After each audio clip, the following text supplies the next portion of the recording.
So let me ask you this to get this started.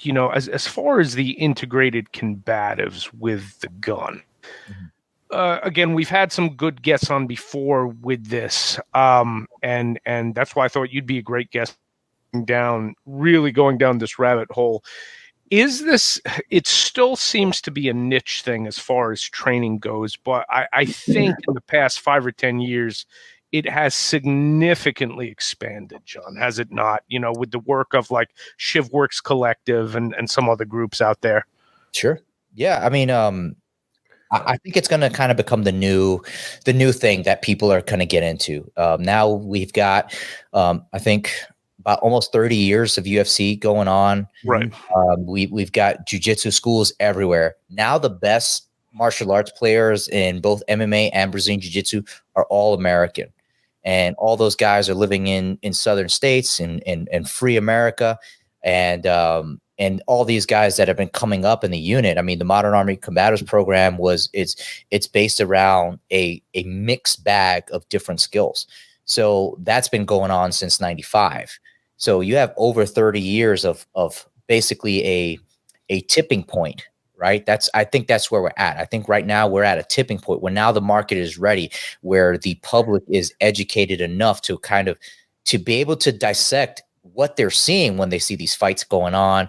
They're able to understand that there's an environment happening. They recognize that there are systematic limits within every martial art. And I think even now, even simple concealed carry or defensive shooting classes, the skill level is much higher now. So I think right now what we've done is reach a tipping point. I think that 2012 kind of started like the golden years of training, whereas like we had a threat of a new assault weapons ban, and from the unfortunate situation that happened at Sandy Hook, and it led to everybody getting serious about their Second Amendment rights. So everything has been, I think everything, the threshold is being pushed, the bar is being raised, and I think now we're at a point where it's just everybody's ready for it, and they're ready to go beyond just shooting. So.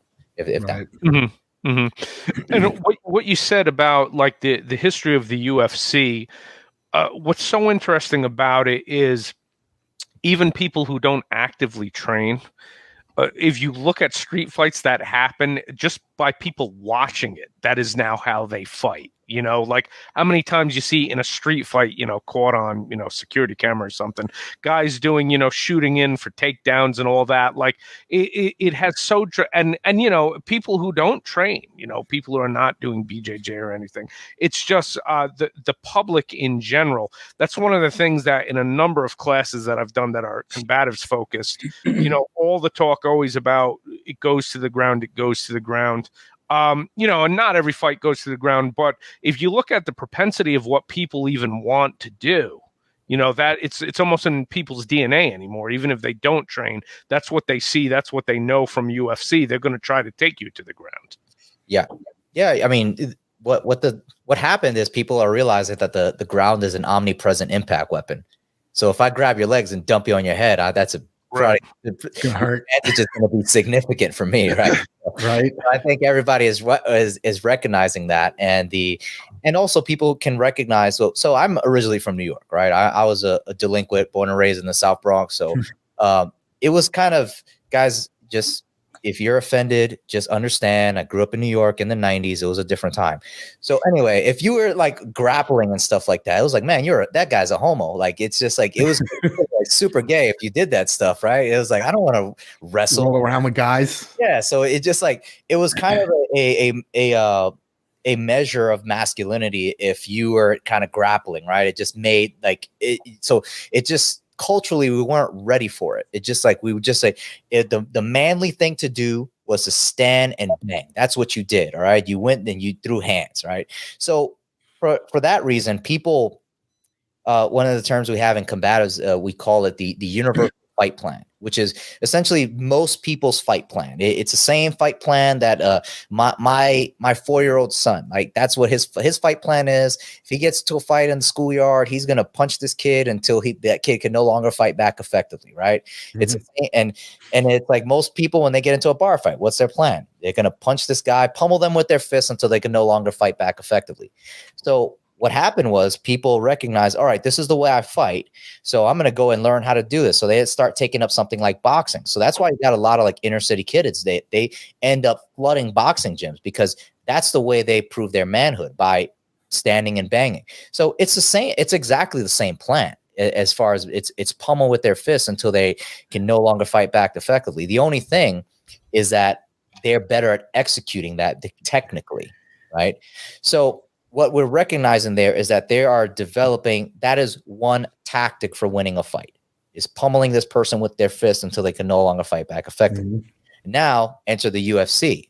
That shows us like, all right, now if I get the clinch, put them on the ground, I've totally nullified that entire plan.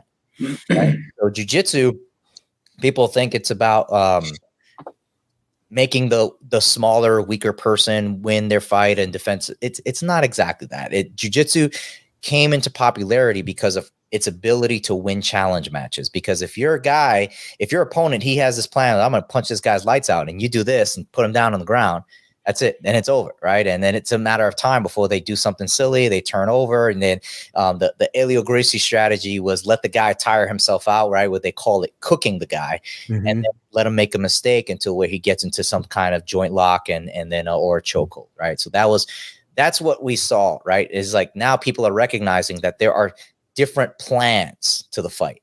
Oh, I don't have to only stand and bang. Now I can go and take this guy, grab his legs, dump his head on the ground. And now it's like, so, I mean, it's taken us 20 years to get there, right? Or 30 years to get there. But it's like when you're winning a bunch of challenge matches, that's a pretty compelling argument. So what happens there is, I mean, if we look at the history of shooting, it's very identical. It's taken us almost 100 years to get where we're both hands on the gun, right, and the gun's high in our sight. So, it's interesting how a lot of it is driven by we'll call it ego, right? It's like kind of masculine ego. So yeah, it's interesting the parallels that martial arts and the shooting world have.